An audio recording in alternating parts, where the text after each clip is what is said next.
Spider-Man from Earth 616 versus the world's greatest assassin, Deathstroke.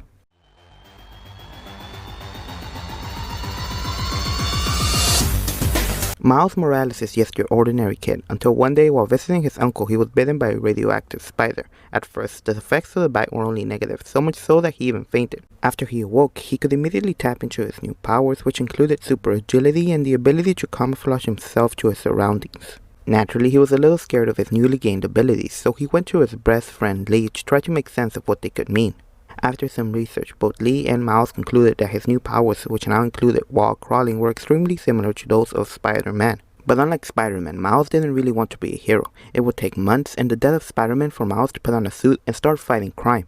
In his first night of crime fighting, he defeated a gang boss named Kangaroo. In his second night, Miles was confronted by Spider-Woman, who demanded to know who he was. After their fight, which resulted in him getting knocked out and being taken to a shield cell where he would be interrogated by Nick Fury about his origin and powers, Miles would face and defeat Electro, his very first supervillain. As a sign of gratitude, Miles would get his own suit from S.H.I.E.L.D. and Spider-Woman. As a result of getting bitten by the radioactive spider, Miles gained powers which are almost identical to those of Spider-Man. They include super strength, enhanced durability, a spider sense, and the ability of wall crawling. Miles also possesses other more unique powers, like his ability to camouflage and his venom blast. His spider sense is an early warning system that lets him know when danger is present through a buzzing sensation in his head. The spider sense also lets him have near complete awareness of his surroundings, allowing him to dodge most if not all forms of attacks. For example, once when he was about to get shot from behind, he was able to dodge it thanks to his spider sense. His venom blast is a bioelectrical shock released from his hands to his enemies. Its potency varies from opponent to opponent, as some are completely unaffected and others get incapacitated by it. The venom blast can also make his punches more powerful. Miles also has a move called the Mega Venom Blast, which lets him release powerful bursts of energy. This ability is mostly triggered by extreme stress. That's enough about Miles, let's look at Deathstroke for a minute.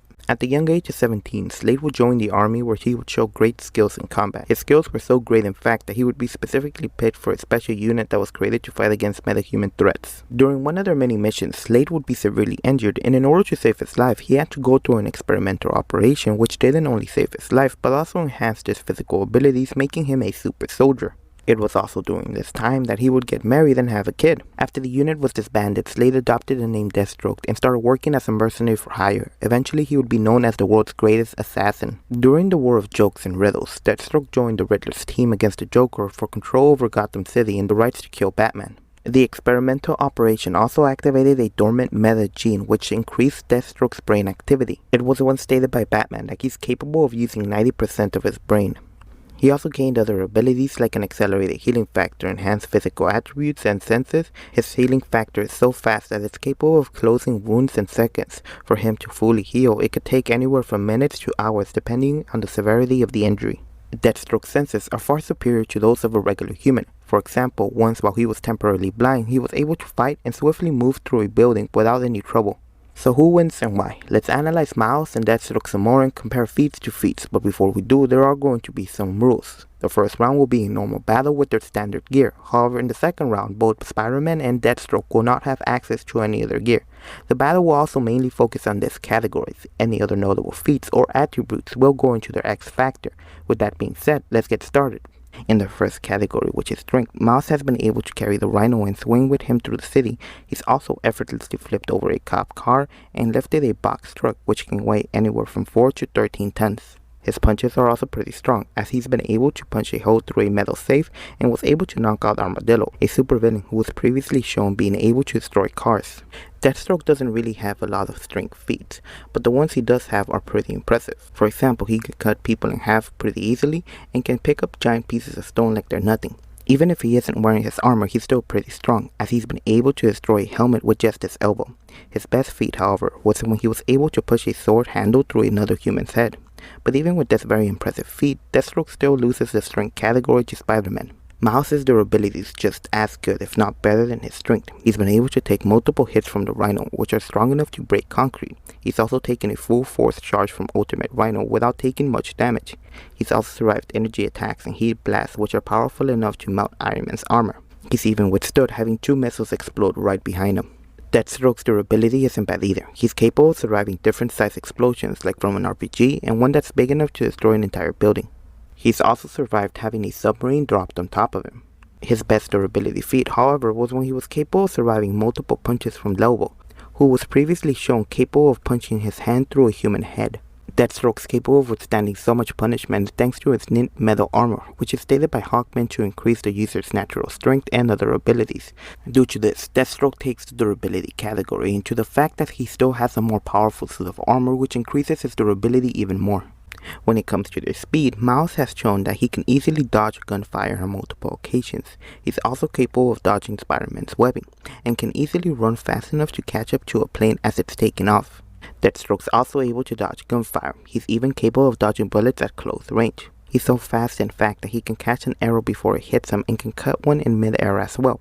Both Spider-Man and Deathstroke are even in the speed category, so nobody really takes it, but what about their gear? Miles has web shooters. Their main purpose is for transportation, however he can also use them to attack and to defend himself. Miles can shoot his webs fast enough to stop bullets, and they're surprisingly strong as they've been able to support the weight of several cars. Unlike Spider-Man, Slade has a bunch of gear, like various different firearms, which include handguns, assault rifles, and sniper rifles. Deathstroke also has more specific gear, like his power staff, which releases powerful energy blast. He also has a sword which has promethium in it, making it capable of absorbing energy. His most powerful suit of armor is also made of promethium. This suit creates gravity shields which are strong enough to endure multiple punches from Superman. It's because of this that he takes the gear category.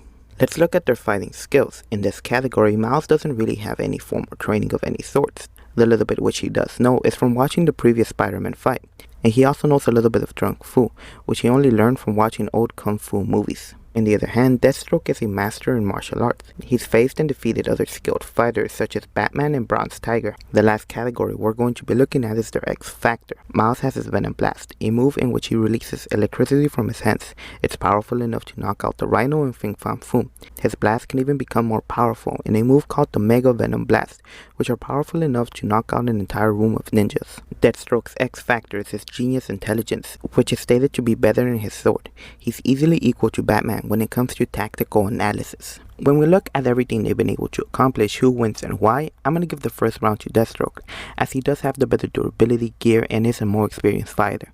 On the other hand, the only things that Spider-Man does have going for him in this battle is his strength and Venom Blast, which get completely nullified by Deathstroke's armor, as again, it is powerful enough to survive multiple punches from Superman. And I can very confidently say that even if Superman was holding back his punches, which is most likely the case, that they're still completely more powerful than anything Miles can throw at Deathstroke.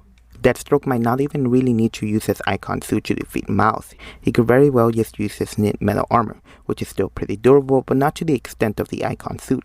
But what if they didn't have their gear? Would the results be different or the same? If Deathstroke didn't have his guns, swords, or more specifically his armor, then there's absolutely no way he's winning this battle. If Miles doesn't have his web shooters, it really wouldn't affect him because he still has his incredible strength and durability. The same can't really be said about Deathstroke. Another thing Spider-Man has going for him in this round, which was entirely ineffective in the first round, is his Venom Blast. I believe that with this and his super strength, Spider-Man should easily win the second round. That's it for this video. Don't forget to subscribe and comment down below who you think wins in this battle. With that being said, I'll see you in the next one.